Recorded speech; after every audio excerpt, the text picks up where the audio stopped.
Si les parece, esperamos 2 minutitos más y arrancamos 8:05. ¿Ah? 8:05 sería un horario puntual, tucumanamente puntual para dar inicio. Disculpame, pero 8:30 sería tucumanamente puntual. Bueno, en tiempos de Zoom. En tiempos de Zoom, 8:05 sería... 9 sería Jujuy. Claro. 9 sería en Jujuy.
Bueno. Siendo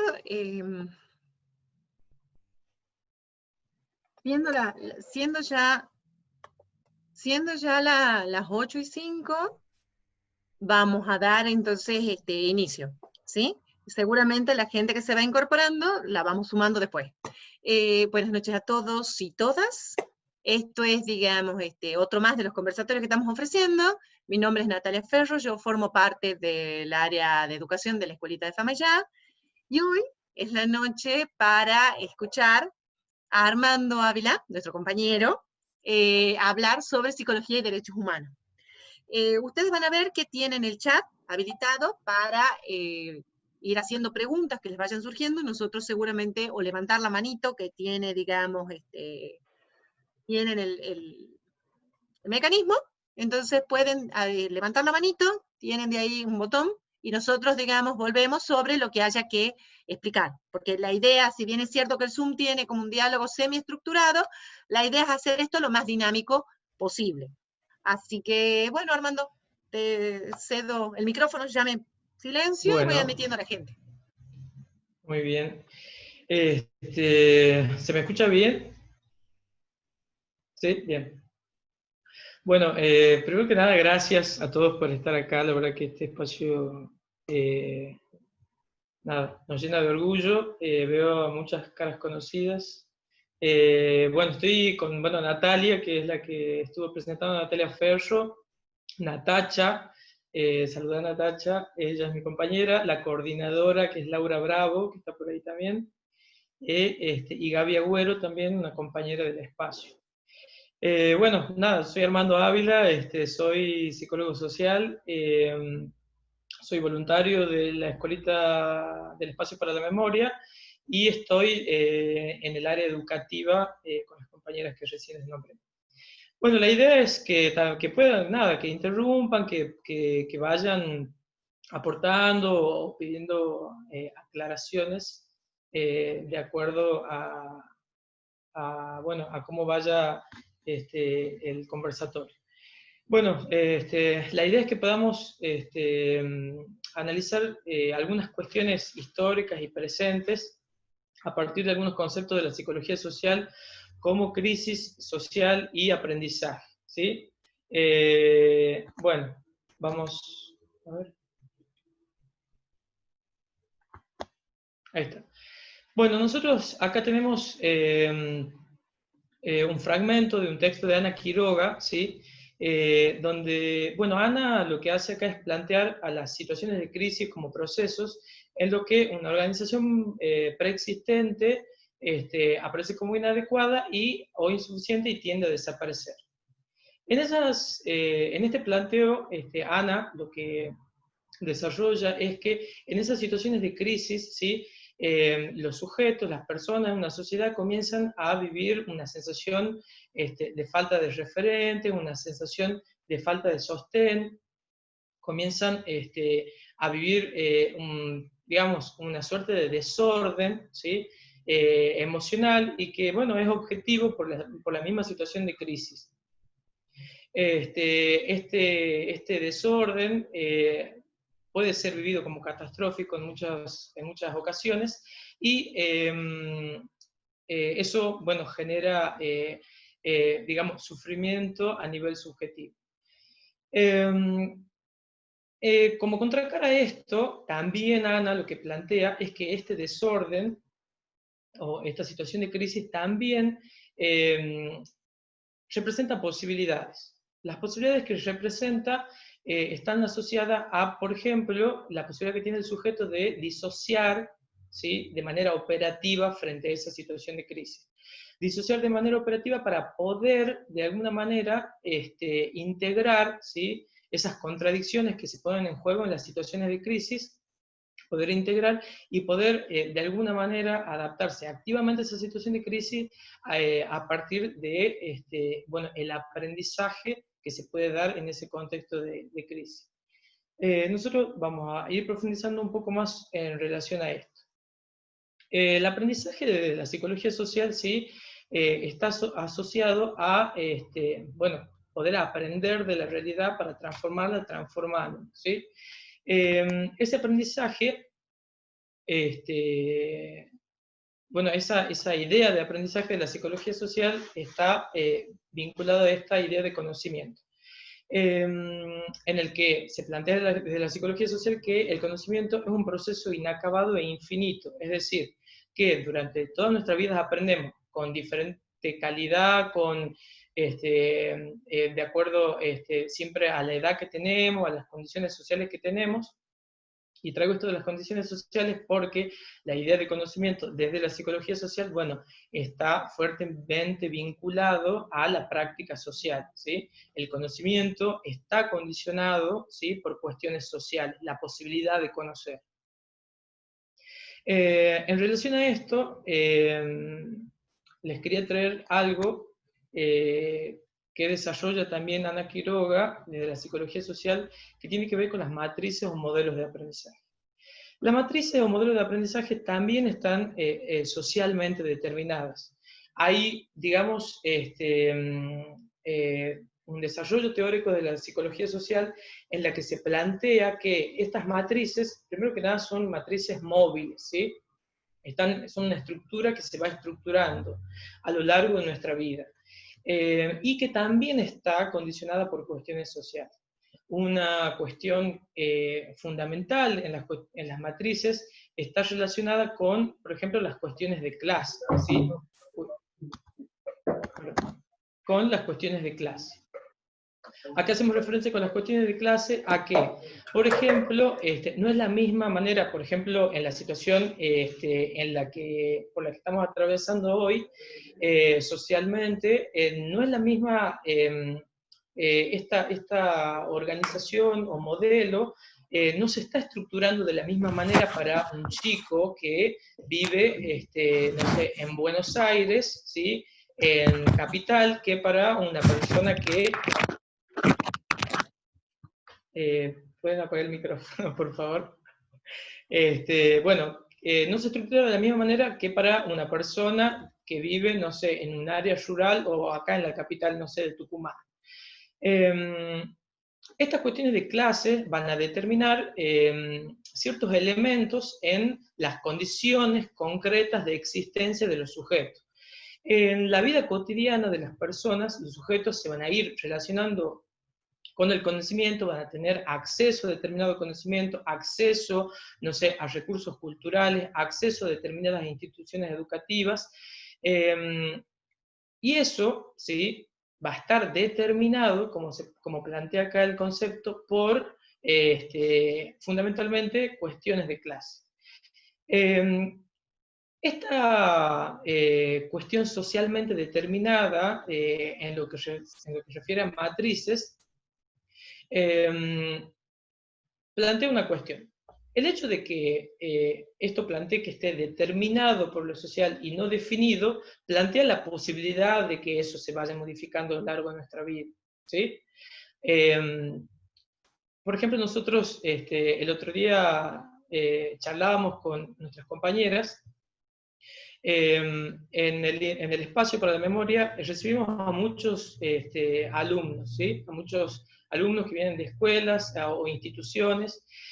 No es lo mismo, por ejemplo, hablábamos del proceso de constitución, ¿sí? De estas matrices, la de un alumno que por ahí va del centro de, no sé, de acá de la capital tucumana, o de Famaillá, ¿sí?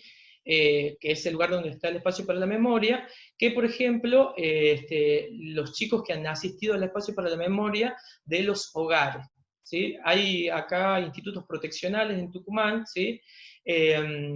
Y hubo mucha presencia de chicos de estos institutos proteccionales en el espacio. Bueno, las matrices, esto es como una situación extrema, pero me parece bien ejemplificadora, se constituyen de diferente manera. Imagínense ustedes que ya el hecho de, a la hora de hacer una tarea, ¿sí?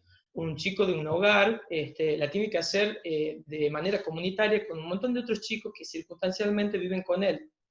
Muy diferente a una situación de un niño que por ahí vive con familiares directos en una casa donde tiene un espacio, ¿sí?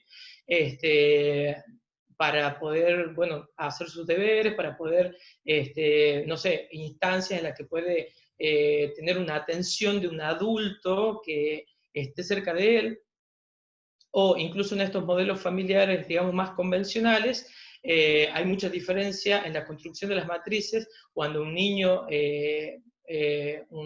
niña o adolescente vive en un contexto familiar en el que puede tener una habitación para trabajar o para desarrollar sus tareas, que en una situación en la que ese chico tiene que compartir un espacio habitacional reducido con un montón de personas. Bueno, todo esto, si lo vinculamos a la situación de cuarentena, es como la misma cuestión, ¿sí?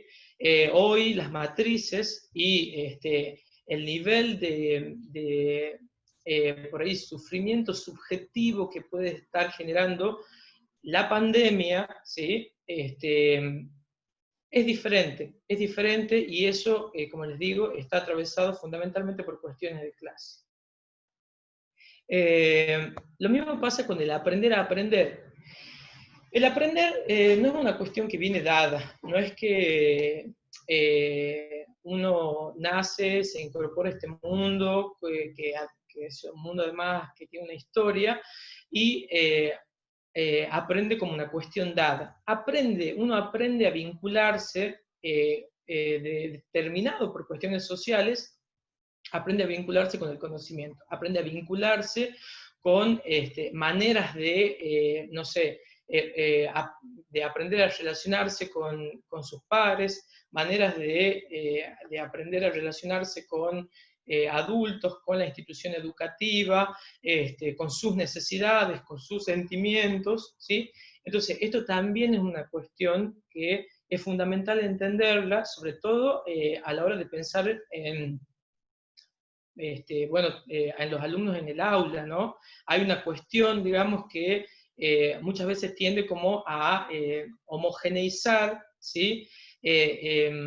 Las estrategias o las dinámicas, bueno, por una cuestión también de que las aulas son multitudinarias, pero bueno, está bueno por lo menos hacer el planteo de que no todos aprenden a aprender de la misma forma y que tiene que ver ese aprendizaje con la historia de cada persona, ¿sí?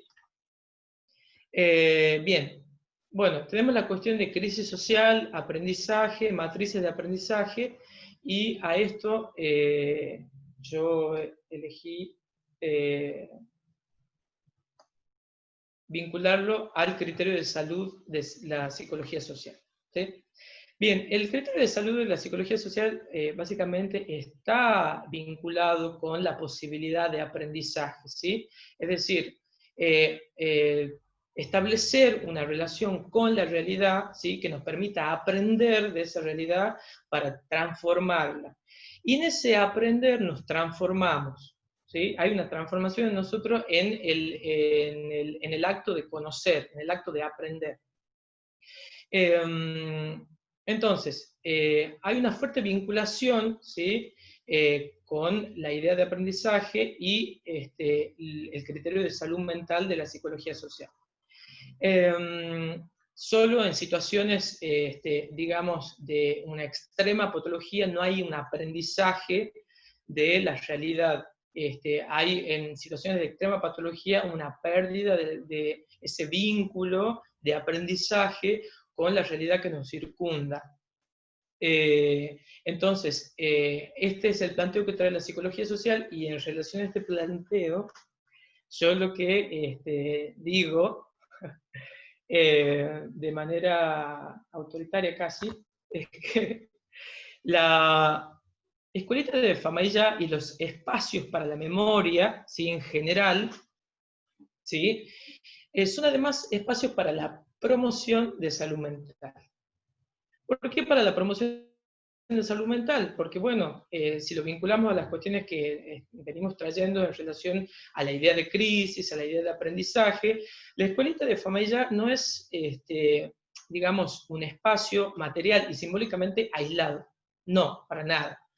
Porque en realidad es el resultado de múltiples procesos de lucha y de organización, desde organizaciones territoriales, de organizaciones de derechos humanos, instituciones, personas que, operando desde el Estado, han podido constituir este espacio y muchos otros espacios. Pero no es que, bueno, hoy nos dio la gana de, de recuperar esto. Hay una cuestión, digamos, que tiene que ver con un posicionamiento frente a la historia y frente a la salud mental de nuestra comunidad, que tiene que ver con una tarea que lleva a cabo la escuelita de Famaillá, que es la de desocultar, ¿sí? Que es un concepto también muy utilizado en la psicología social, la idea de desocultar. ¿Desocultar para qué? Para entender las causas. Cuando nosotros pensamos en la escuelita de Famaillá, lo vinculamos, ¿sí?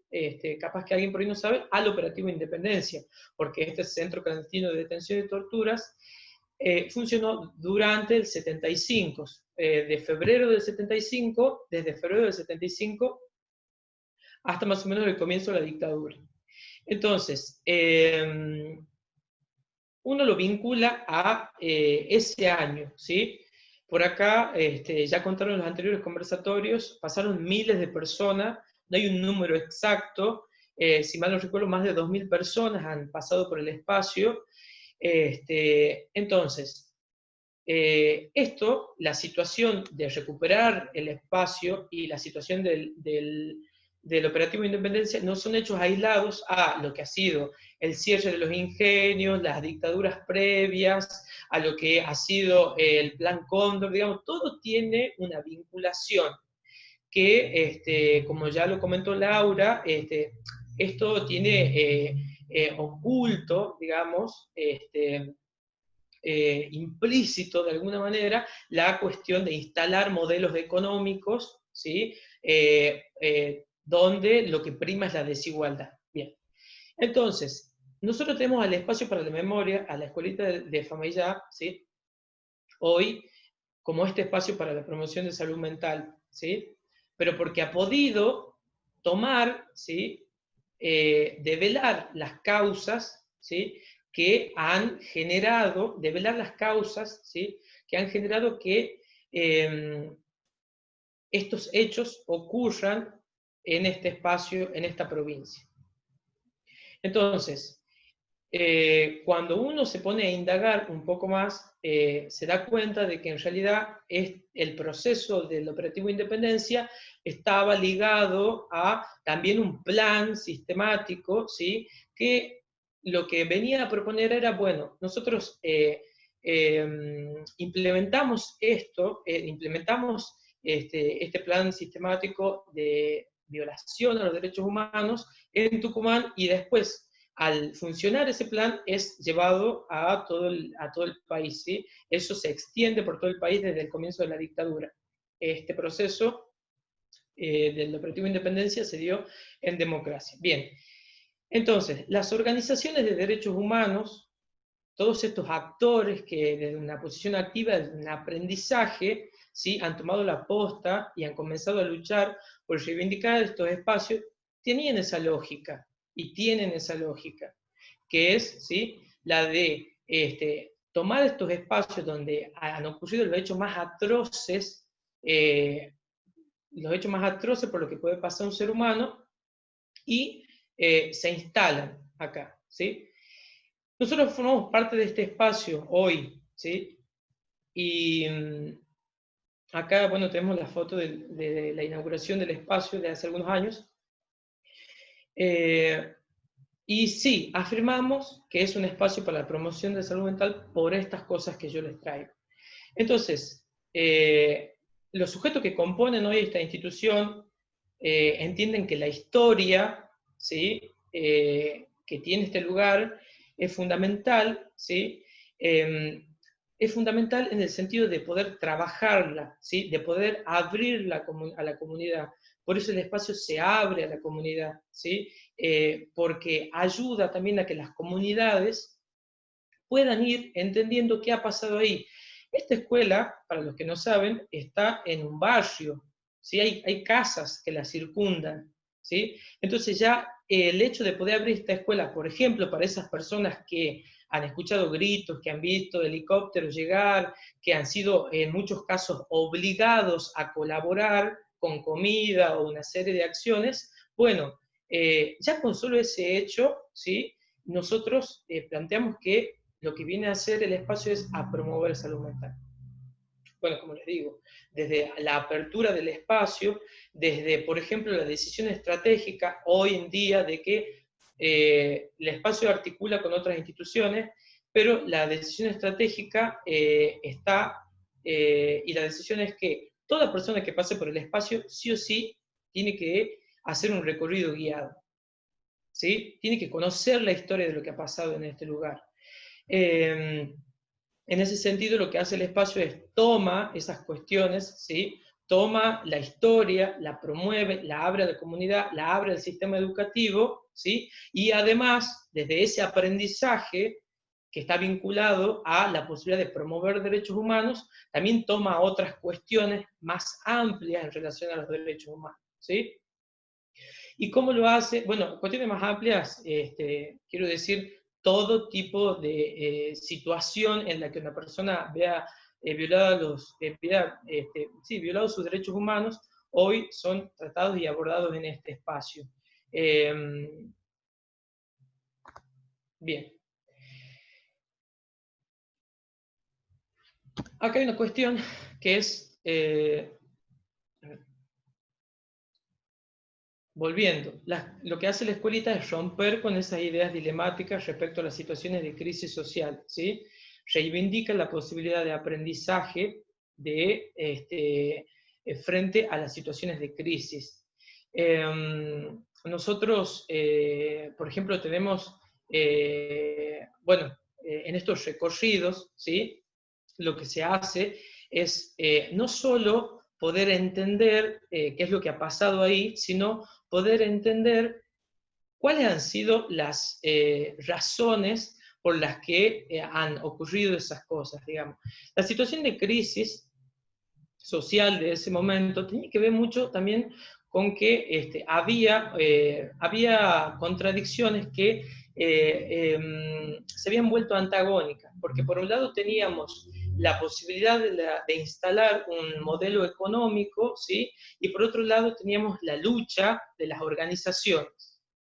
Entonces, eso se ha dilematizado a tal punto que terminó muriendo gente, a tal punto que que hubo robo de bebés, desaparición de personas que hasta el día de hoy no han sido encontradas. Bueno, lo que hace la escuelita hoy es romper con esa cuestión dilemática y, como les digo, abrir el espacio. abre el espacio desde esta idea, ¿sí? Desde el análisis de esta idea, que es el otro como un aliado o como un peligroso.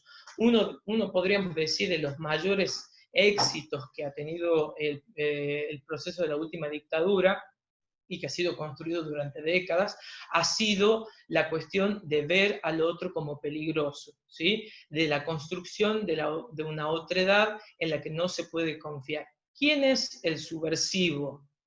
¿Sí? ¿Quién es el subversivo?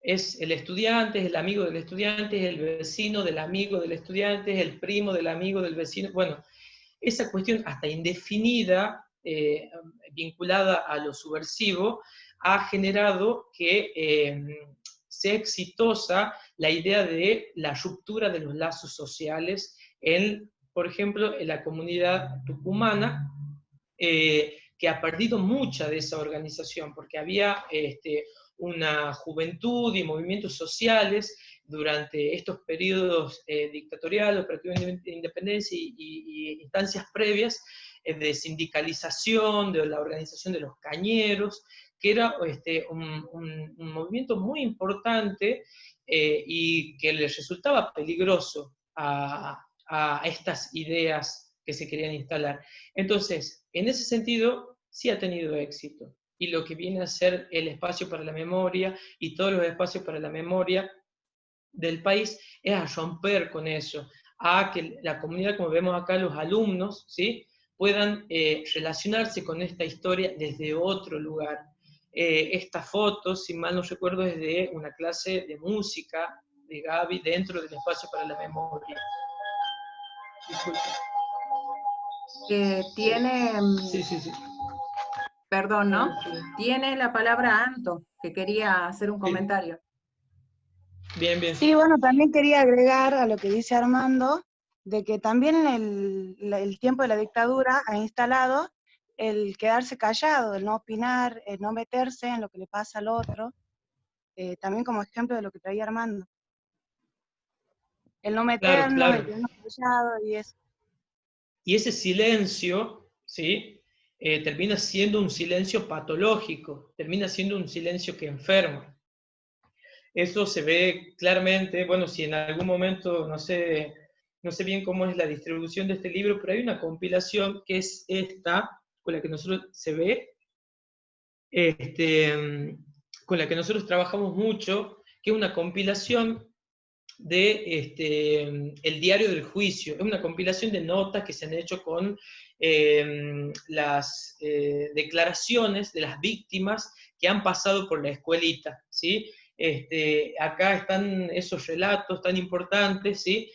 Y que cuando uno los lee, ve cómo ese silencio, ¿sí? Ha sido un generador de enfermedad. Muchas de estas personas han sufrido mucho la instancia de tener que hablar, pero lo querían hacer, ¿sí? Lo han hecho y eso ha ayudado, bueno, también a que este juicio se lleve a cabo, a que haya condenas, pero como bien dice Anto, instalar ese silencio, instalar ese otro como peligroso, como estrategia de control social, ha sido muy operativa para estos sectores que venían a instalar este modelo económico neoliberal. Hay un ¿Hay alguna otra aporte, consulta?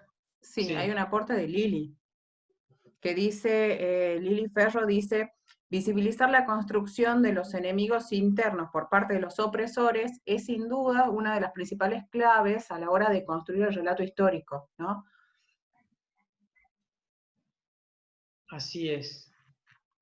Además, bueno, me acuerdo que bueno, esto porque me toca a mí, chiques, pero estuvimos hablando en unos conversatorios anteriores de la construcción también de los relatos mediáticos, y cómo los relatos mediáticos se vuelven relatos sociales, y cómo estos relatos sociales pasan a ser parte de la historia que se escribe y que cada uno de los pueblos adopta como propia, ¿no? Que también es subjetiva, porque la escribe uno desde sus propias creencias y demás. Entonces, en relación a los espacios de memoria, siempre decimos que para poder instalarlos desde un paradigma un poco más científico, más objetivo, y anclarnos en los valores de Memoria, Verdad y Justicia, para hacer honor a esa verdad, nosotros siempre decimos que los relatos incuestionables son los de las víctimas y los de la sentencia de los juicios, que nos pueden parecer que en muchos casos son hasta pobres, ¿no? La sentencia de los juicios en comparación de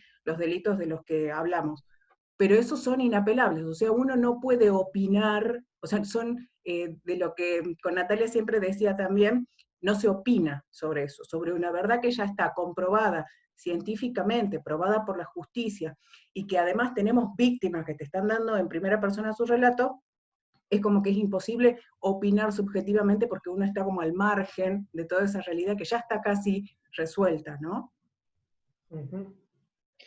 Bueno, y todo esto que traen en relación a, bueno, cómo desde los medios, por ejemplo, de comunicación, se promueven ciertas ideas, cómo se instala el miedo, cómo se instala ese otro como peligroso. Bien, estas cuestiones tampoco son casuales, porque lo que ciertos sectores, digamos, de nuestra comunidad, aprovechan las situaciones de crisis social, ¿sí? Estas situaciones donde hay confusión, donde hay ambigüedad, como decimos, hay pérdida de referente, para instalar esto, para instalar estas ideas, para instalar estos miedos. Por ahí un poco se puede ver hoy, donde en esta situación de pandemia, bueno, el otro aparece como peligroso, ¿sí? Pero eso también es promovido por ciertos sectores, ¿sí? Entonces, la idea de cuidarnos y de cuidarnos entre todos, en algún punto termina perdiendo fuerza, porque estos sectores, frente a la situación de crisis, vienen a instalar estas cuestiones, como le digo, que terminan por dilematizar una situación que en sí misma no lo es. ¿Sí? Armando, son, sí. una cosa. ¿No, ¿es Laura? Sí. No, lo que yo quería aportar es que no tenemos que olvidar cuáles son los objetivos del terrorismo de Estado y cuál es la función que cumple el centro clandestino de detención. O sea, el objetivo fundamental es el disciplinamiento social. Por lo tanto, el centro clandestino es ese elemento, esa herramienta que le permite al Estado terrorista lograr ese objetivo de disciplinamiento social, por supuesto, como punto de partida para la implementación de una política determinada. Ahora, el tema, o por lo menos desde mi perspectiva, ¿no? La primera fase de este proceso genocida es fundamental y es la construcción de ese otro. Sin la construcción negativa de ese otro, ¿sí?, es imposible o prácticamente imposible que un genocidio como por el que atravesamos pueda ser posible. O sea, y si algo tiene de importante, creo, para lograr esa salud que Armando, de la que hablaba, ¿no? Esa salud como derecho, tiene que ver con esto de poder pensar cómo al día de hoy, más allá de que el contexto nuestro es diferente, donde llevamos ya varios años de democracia con sus logros y sus limitaciones, pero que seguimos de algún modo o se siguen reproduciendo muchos de los pensamientos y prácticas, ¿sí?, que han dado lugar al genocidio por el que nosotros hemos vivido. Entonces, poder siempre estar pensando en eso, me parece que ese es el sentido que tiene esta posibilidad de reflexionar sobre estos temas, ¿no? Eso, ¿no? Muy bien. ¿Algún otro comentario, algo, Natacha? Bien. Natalia estaba por tomar la palabra, creo. Pero si no, bueno, avanzamos. Seguimos entonces. Sí, sí. Bueno, entonces, los espacios de memoria, como les traía, ¿sí? Terminan siendo eso, como espacios desde lo simbólico y desde lo material para aprender, ¿sí? La realidad, para transformarla transformándonos. Hoy un aprendizaje también, bueno, hay una cuestión acá con la construcción de este espacio, que es que ha habido una creatividad en el medio muy importante a la hora de poder pensarlo y construirlo, creatividad en términos de estrategias, de lucha, de organización, la misma creatividad que hoy en día que hoy en día se implementa en lo cotidiano, en el trabajo que lleva adelante el espacio para la memoria. Recuperar esta memoria, develar las causas de una historia que en algún punto está o se ha intentado ocultar, ¿sí? Es un trabajo complejo y es un trabajo que requiere de organización. Acá, bueno, vemos la foto de algunos de los desaparecidos que han pasado por este centro clandestino y las mariposas, ¿sí? La creatividad termina siendo también un elemento fundamental en la promoción de salud, ¿sí? La creatividad como herramienta, como elemento que nos da la posibilidad de sostener un espacio día a día, ¿sí? Un espacio que bueno, es sostenido con mínimos recursos, pero con muchas ideas, muchas propuestas alrededor de poder, como les digo, incorporar a la comunidad esta historia, esta parte de la historia que aparece como oculta.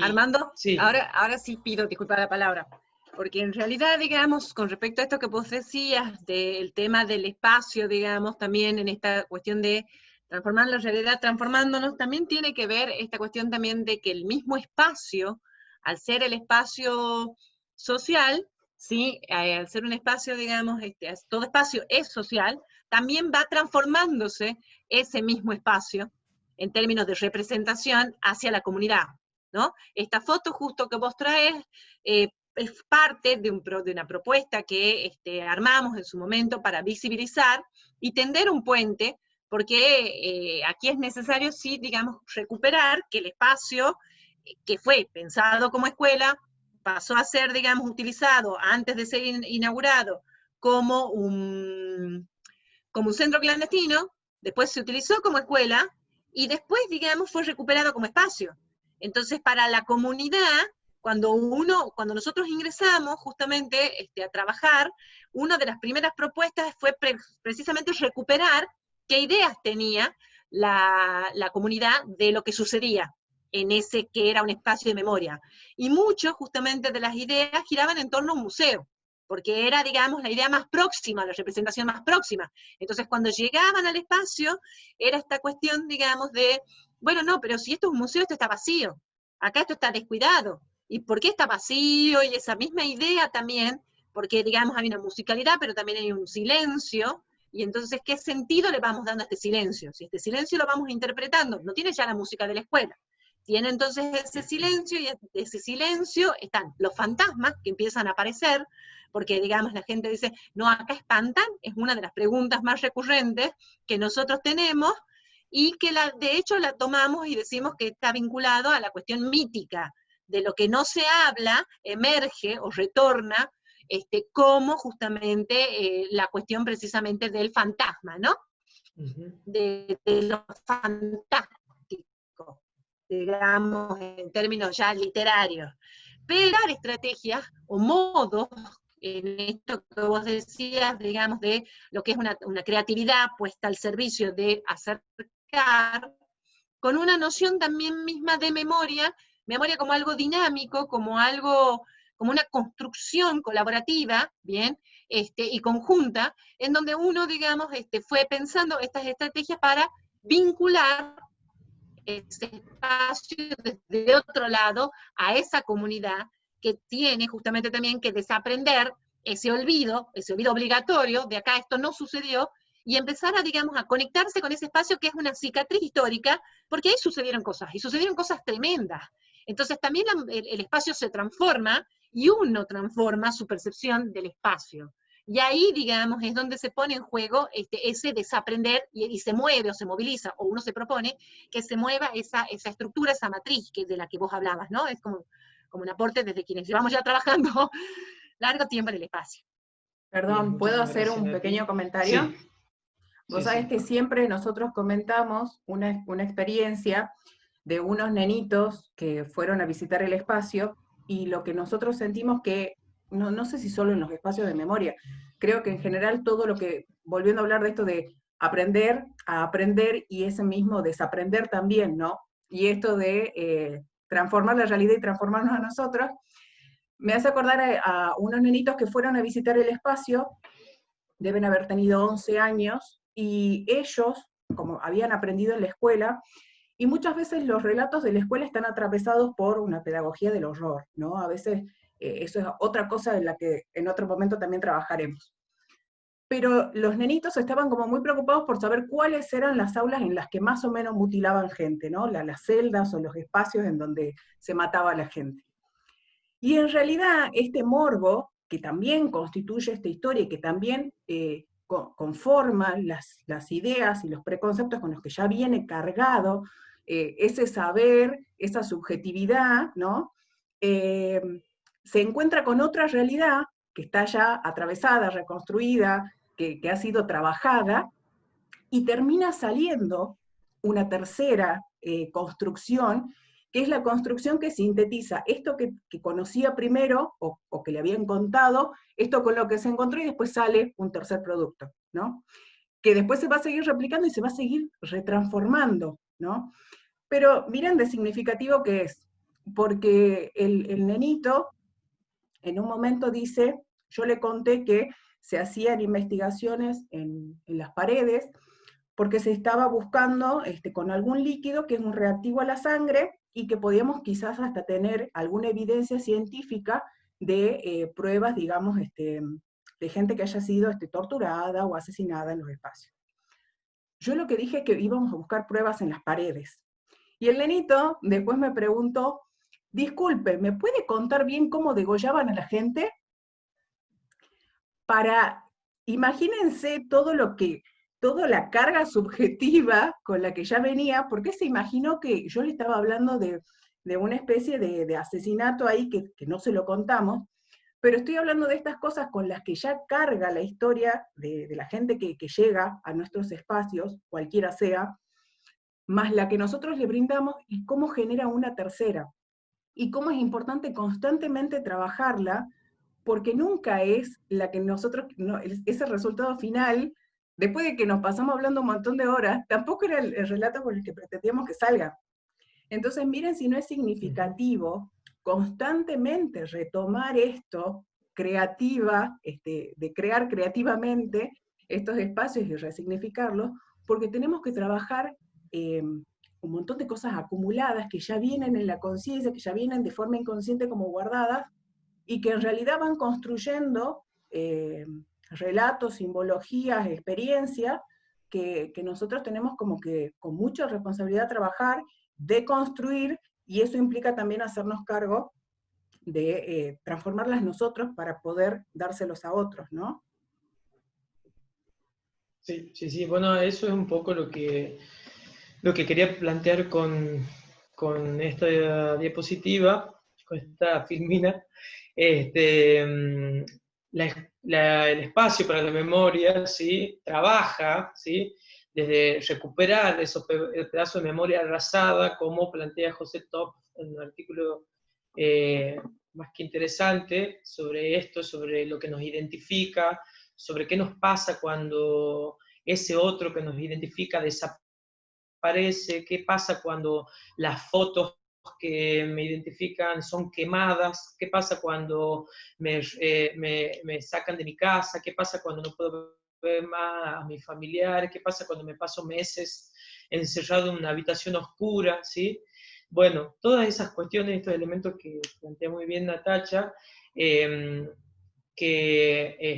en su momento también a partir del rumor, que es una estrategia que ha sido muy utilizada también durante la dictadura, el operativo de independencia, bueno, tienen que ser y deben ser trabajadas de una manera interdisciplinaria y con mucha atención, porque a diario nos encontramos con las consecuencias, ¿sí?, de este plan sistemático. A diario nos encontramos con las consecuencias no solo dentro del sistema educativo, sino en los lazos sociales. A diario nos encontramos con las consecuencias de esta memoria arrasada que,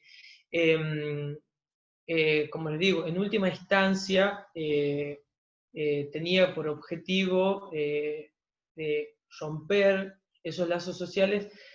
Pero bueno, nosotros estamos acá, ¿sí?, y estamos en esta construcción, y creo que en definitiva, como plantea Top, los sujetos desde la posibilidad de aprender, ¿sí?, y de la posibilidad de transformar, vamos uniendo esos pedazos, y hoy estamos en otro camino, ¿sí?, que hay que sostener de manera cotidiana.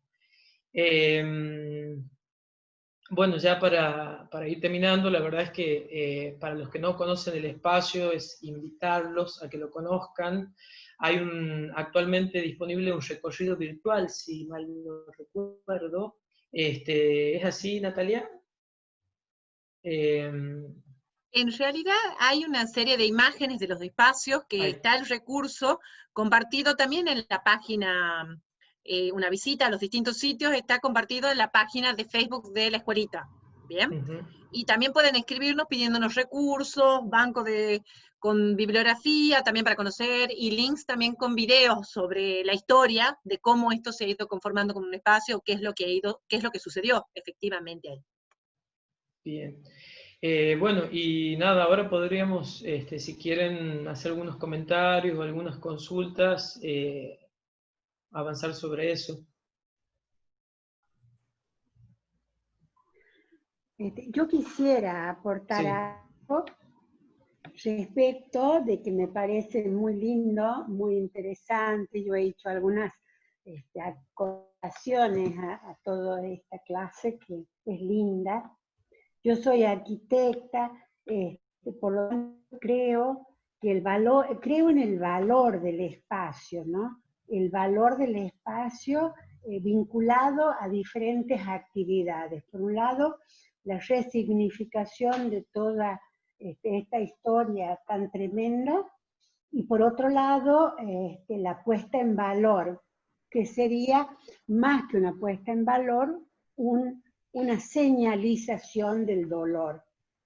Me parece que ese recorrido virtual se lo debería hacer y tenerlo muy presente, porque muchos no somos de ahí y tal vez nunca podamos acceder a estar adentro del predio, ¿no?, del lugar de la escuelita. Y por otra parte, contarles que he sentido como un gran recuerdo de Yad Vashem, que es el Museo del Holocausto en Israel, donde no existía esa otredad que existe en Argentina y en América, porque es absolutamente distinto el concepto de dolor, de respeto y de recuerdo de el pueblo judío hacia su holocausto.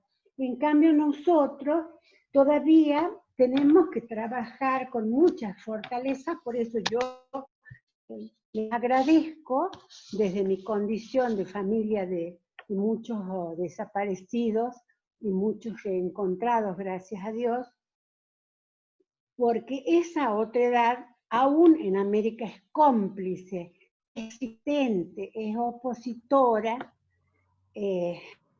está en escena permanente con una postura muy neoliberal, y esos puentes que ustedes tienden deberían sobre todo ser puentes que superen la indiferencia, porque de repente en esa parte del pueblo donde está aún viva la indiferencia, algo se puede recuperar.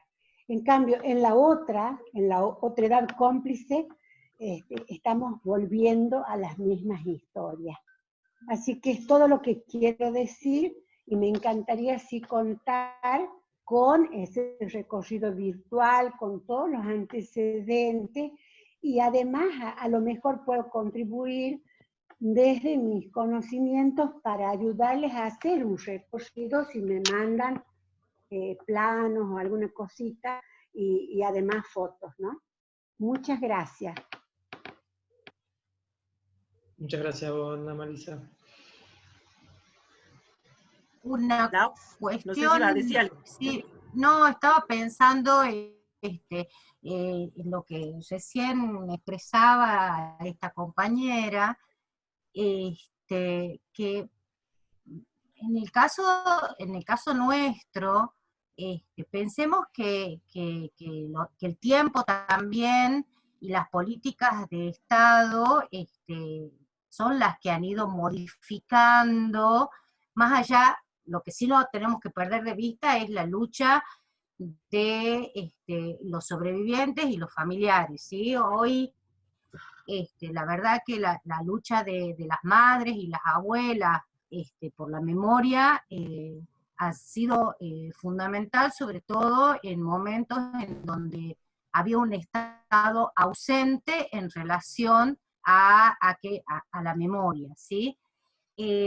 En el caso de que vos ponías como ejemplo de Yad Vashem, pensemos que también para el pueblo judío ha sido bastante difícil el abordaje del genocidio por el que ellos habían transitado como víctima, ¿sí? Porque, bueno, hasta los 60, hasta el juicio a Eichmann, la población, los sobrevivientes del genocidio, hasta se sentían avergonzados por su condición de víctima, y por lo tanto había mucho silencio.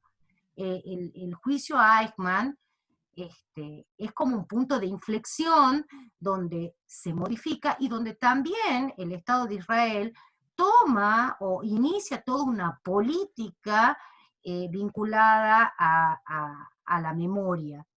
Cosa que hasta los 60, que es cuando se produce este juicio, no tenía el Estado de Israel. Entonces, lo mismo, o sea, no exactamente, porque no son casos idénticos, pero lo mismo pasa en cierta forma en la Argentina a partir del 2003, ¿sí? y las políticas de un Estado que va a impulsar, ¿no es cierto?, toda una serie de medidas para desarrollar o fortalecer, ¿no es cierto?, la memoria colectiva.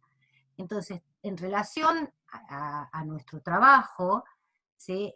Este espacio es producto también, ¿sí?, en primer lugar, de la lucha de los sobrevivientes y familiares, ¿sí?, pero también es producto de un Estado presente en un determinado momento, que cuando ese Estado, como fueron los 4 años anteriores, se borró, tuvimos que apelar a un montón de ideas y de recursos, exacto, para poder seguir sosteniendo, ¿sí?, el espacio. Bueno, por eso en esto es muy importante cuál es el posicionamiento también del Estado en relación a estas políticas de memoria, verdad y justicia. Entonces, me parece que eso también lo tenemos que ir viendo, o sea, cómo ha ido evolucionando, en el caso de la Argentina, la mirada de cada uno de nosotros en relación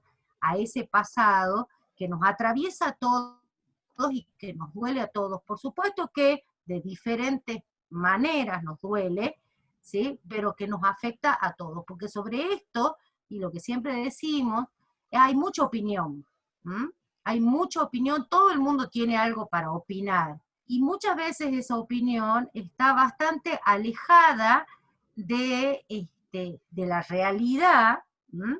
De la realidad histórica y de una conceptualización que aclare cada una de los posicionamientos que se sostienen en esta cosa de opinar, porque los argentinos somos maravillosos para opinar. Por ejemplo, nosotros siempre asociamos el 75 con democracia. Bueno, no era democracia, o sea, que haya que haya un gobierno constitucional no necesariamente está hablando de un gobierno democrático, y son esos pequeños detalles que nosotros tenemos que sostener a la hora de, sobre todo, construir conjuntamente la memoria. Eso me parece que son algunos elementos que no tenemos que descuidar en esto de construir colectivamente la memoria. Bien. ¿Algún otro comentario? Hay un comentario de Matías que dice: ¿cuán necesario estos espacios para transformar las representaciones sociales? Gracias, Armando, y al espacio para la memoria de la escuelita de Famaillá. Él hace hincapié en cómo construimos constantemente representaciones, y bueno, la responsabilidad que hay implicada en eso, ¿no? A lo que le damos entidad como tal, y hay veces que está sustentado en presentes, 30.000 compañeros presentes. Y cómo a veces está sustentado en cosas que no son reales, o como dice Laura, no son, son conceptualmente erróneas, ¿no? O históricamente desacertadas. Lili creo que había pedido la palabra.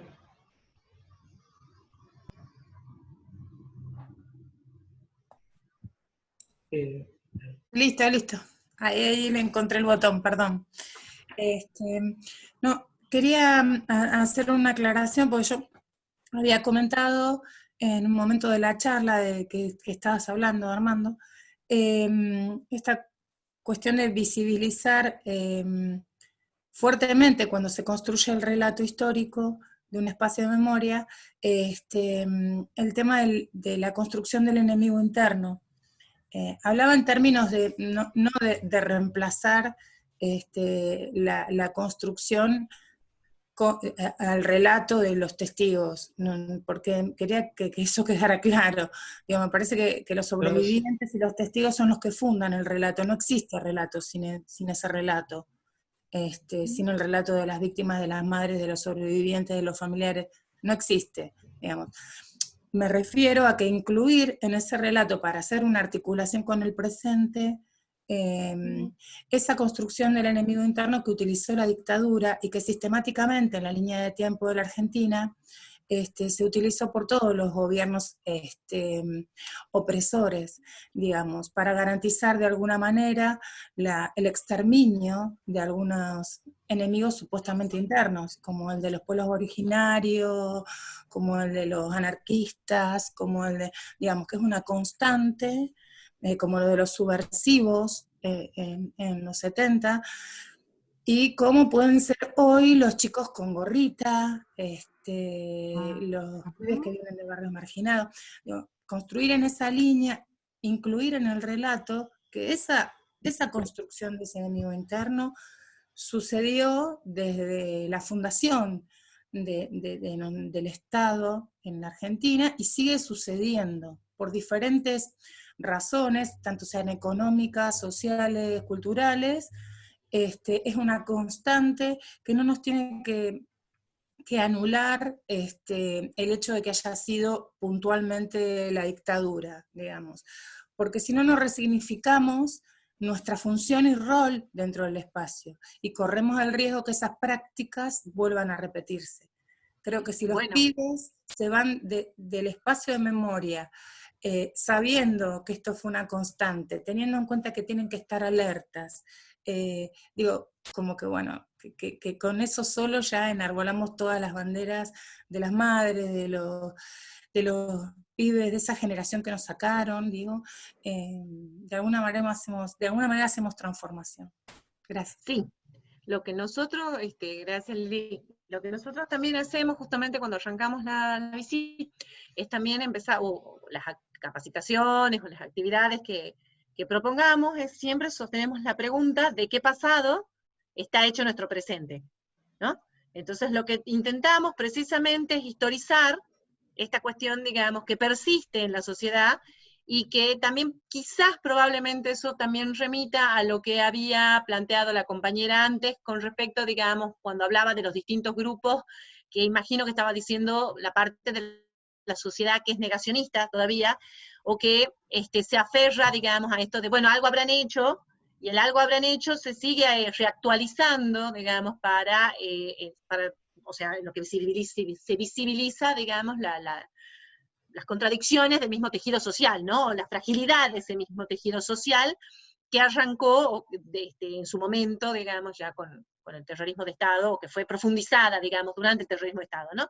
Pero la pregunta que a nosotros nos atraviesa y vertebra los dispositivos que ponemos en juego al momento de pensar la memoria, es de qué pasado está hecho nuestro presente, y tender siempre un puente que ilumine y nos ayude precisamente a comprender, nos proporcione claves que nos permiten comprender este pasado en el que persiste, digamos, ciertas matrices o ciertas prácticas autoritarias en distintas instituciones, para justamente insertarnos y vivir y aprender a vivir en democracia, ¿no?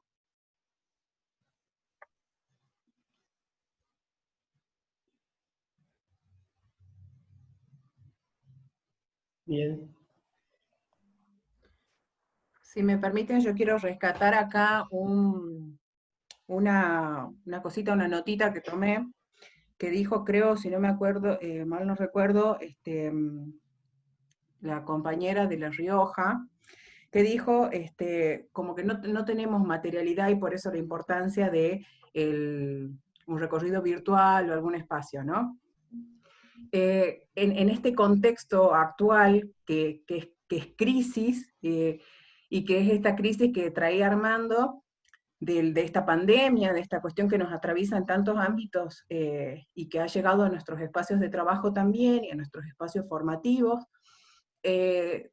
también nos planteamos si en realidad una de las cosas que nos planteamos es cómo hacemos para que esa instancia virtual, el recorrido virtual, tenga todas las vivencias que a veces nosotros representamos presencialmente, ¿no? ¿Cómo hacemos para transmitir desde esa virtualidad todos esos detalles que hacen a la sensibilidad, a empatizar, a poder sentirnos parte, y esas cosas que solo el estar ahí con otros, porque construimos con otros, y con el mismo espacio, en esa misma interacción, se juegan, ¿no?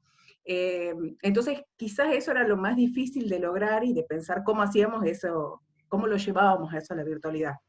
Y en relación a eso, también sentíamos que hay posibles. Hay cosas que son, los otros días también hablábamos que esta virtualidad y esta pandemia nos hace pensar en clave de mudanza. Cuando uno se muda, hay cosas que puede llevar y hay cosas que no, porque en el lugar al que se muda no entran, es como que ya no caben. Y si bien es cierto, no las descartaríamos, porque de vuelta a esta normalidad, a esta nueva normalidad, las vamos a volver a tener, ojalá, también pensábamos cómo las resignificamos. Entonces, en ese de resignificar, creemos que es una construcción colectiva de tener este tipo de recursos como estos encuentros, de tener imágenes, de tener, por ejemplo, las secuencias didácticas que nosotros armamos y demás, porque en realidad cómo cada uno va a configurar esa experiencia es también en relación a cómo son tus alumnos, de qué comunidades son, cómo vienen trabajando antes, ¿no? Hay un montón de cosas que quizás si nosotros las damos como ya por hecho, nos va a quedar una cosa como inmensa, de grande, de amplia, y que capaz que no se entiende, o capaz que se pecamos de hacerla como muy simplificada también.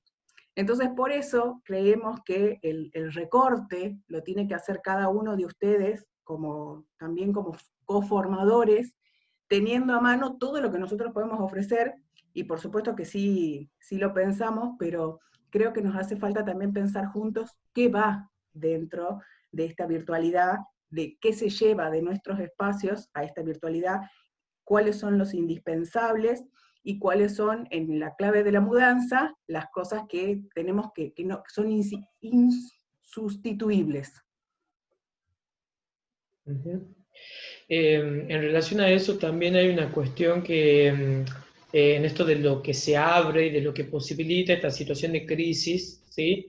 Este encuentro, por ejemplo, en el que hay personas de muchas provincias y es también, digamos, la muestra de que estas instancias también son necesarias y no sabemos bien cómo se vendrá esta nueva normalidad, pero son instancias que son necesarias, que aparecen ahora, que no nos habíamos dado cuenta, pero que son absolutamente necesarias para poder ampliar justamente ese trabajo que se viene sosteniendo, para incorporar personas que, como bien traía la compañera, no van a poder probablemente acceder materialmente al espacio, por las distancias, por las cuestiones económicas, por lo que fuere.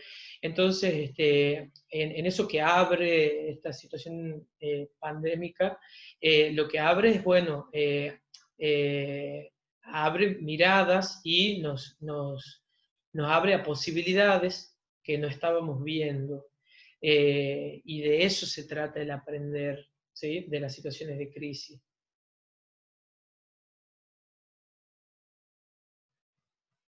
Matías. ¿Alguien pidió la palabra? Bien. Bueno, ¿tienen algún otro comentario para hacer, alguna consulta, alguna duda? ¿No? Bien.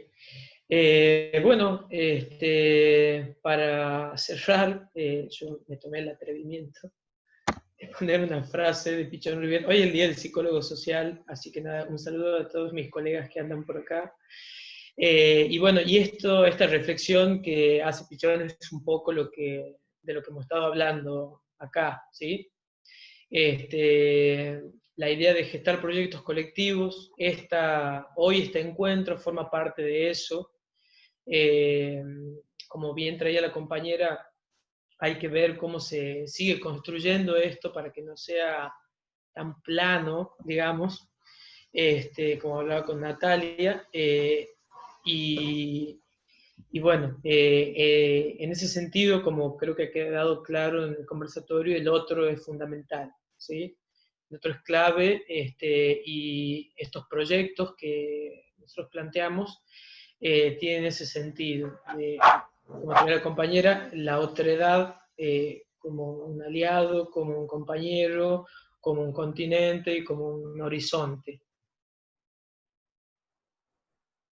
Una cosita, Sí. Armando, y a modo también de propaganda o para que los compañeros y compañeras se enteren, estamos planificando para dentro de unas 2 semanas aproximadamente, también un conversatorio con un grupo de arqueólogos, historiadores y antropólogos que han estado trabajando en la escuelita de Famaillá. ¿Sí? Han estado haciendo todo un trabajo muy interesante de investigación, y bueno, y la idea es que nos puedan contar, este grupo nos pueda contar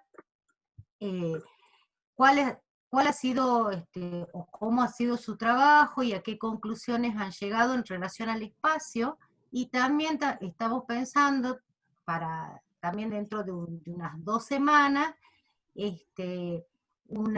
un conversatorio también con una doctora en historia, que su trabajo doctoral es sobre uno de los, a partir del cierre de un ingenio, que es el ingenio Santa Lucía, que tiene una gran historia de lucha, pero también ese mismo ingenio que se cierra en el 66, después se va a convertir en centro clandestino de detención durante el operativo Independencia y posteriormente también, así que creo que sería interesante que podamos pensar en esto del operativo Independencia como antesala o como laboratorio de ensayo para lo que después va a ser el terrorismo de Estado en la Argentina a partir del golpe del 76.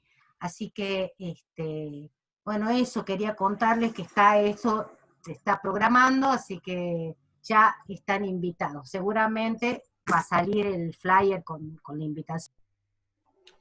Bueno, lo último que les quiero comentar es que a todos y a todas y a todes les vamos a mandar por mail, en la misma cuenta que recibieron los datos para conectarse hoy, nuestra lista de reproducción de YouTube donde están los conversatorios anteriores, porque en realidad están pensados con una cierta lógica en la que hemos tenido un conversatorio introductorio donde hay ciertas conceptualizaciones que consideramos básicas para poder andar el resto de este camino.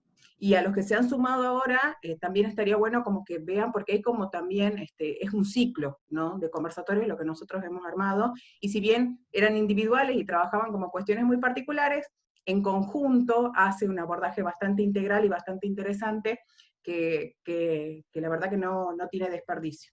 Ay, está hablando de sus propios compañeros, ¿no? Bien ahí. Bueno, y les quiero pedir, si no les molesta, si pueden y si quieren activar un ratito la cámara para que hagamos una especie de selfie de Zoom, para que después la compartamos. Y lo último, mientras nos peinamos, es comentarles que están disponibles constancias de asistencia, que si las necesitan tienen que volver a escribir al mail, o creo que ya llenaron en el formulario si querían, ¿no? En el formulario estaba la opción. Bueno, entonces en el transcurso de estos días les va a llegar. Y si no, por favor nos escriben a ese mail para que la generemos. ¿Estamos todos? Voy a hacer una cuenta regresiva si nadie sale con cara de espantado y le hacemos justicia a todos. Espérense, porque acá no van a salir lindos todos, ustedes nada más. Hay gente muy linda en este conversatorio, quiero decir. Están todos hermosos. A la 1, a las 2, a las 3. Listo. Muchas gracias a todos y a todas.